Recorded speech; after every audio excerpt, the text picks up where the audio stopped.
Tunian ikihil na diu atupi pian chu ipiham itile doremi gitara ipiti sit daham ahi luwa hile doremi a gitar ko na sihu doremi a shaiting ipiham do ham fa ham so ham alo le f ki sitting le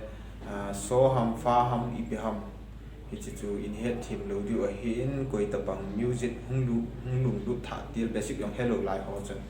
ya chu ke a tinga zong ka chi zil na a hello le no ho a tinga zong chum tham tia chu chian zil khom tin an ngai tu khom an sei khom ti ti chu a hin ya chu do re mi hi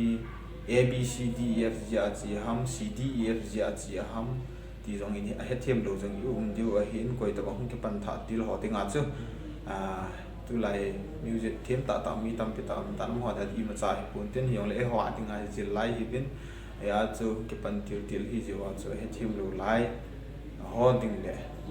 ke a tinga chi ni zil khom du he tia chu ka hin bol go da he in te ka khana chu chi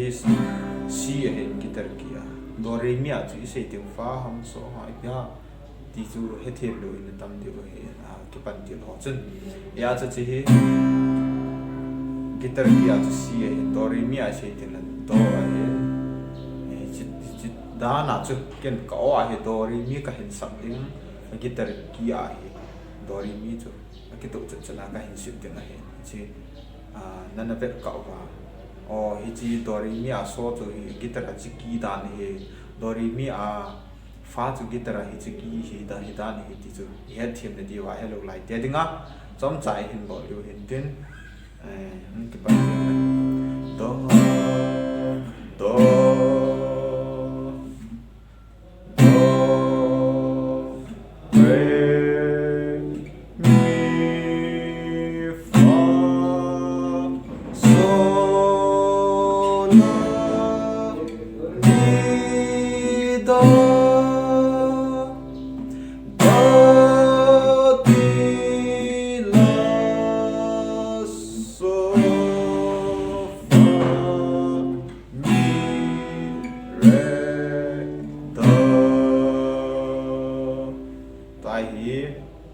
chu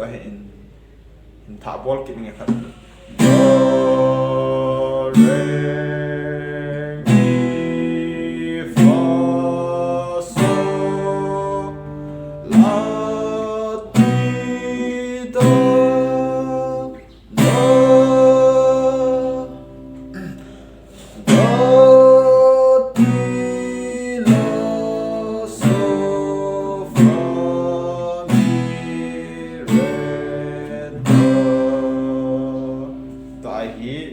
gitar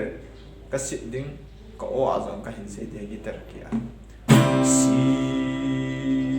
chi si a hin si d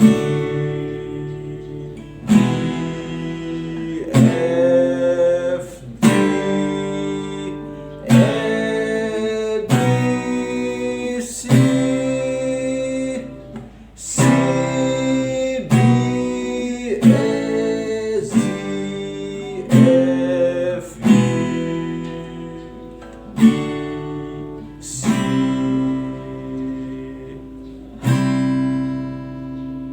C D mi sa la ya thang din te ka khanai ga bol hin te bol kin C D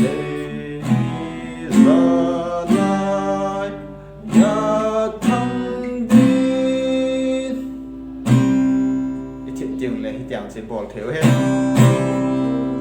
sometimes kiểu nào thì chân cho hiện tiến sẽ kiểu sẽ vào bỏ kiểu mà hết đấy cái ngày đó mình tới coi tập bằng lung lút họ nên về anh ngày họ mà hết cái lệ nó họ lung lút tập bỏ đến anh cái gì tấu kiểu thì anh phát trộm pi tàu cái cái bẫy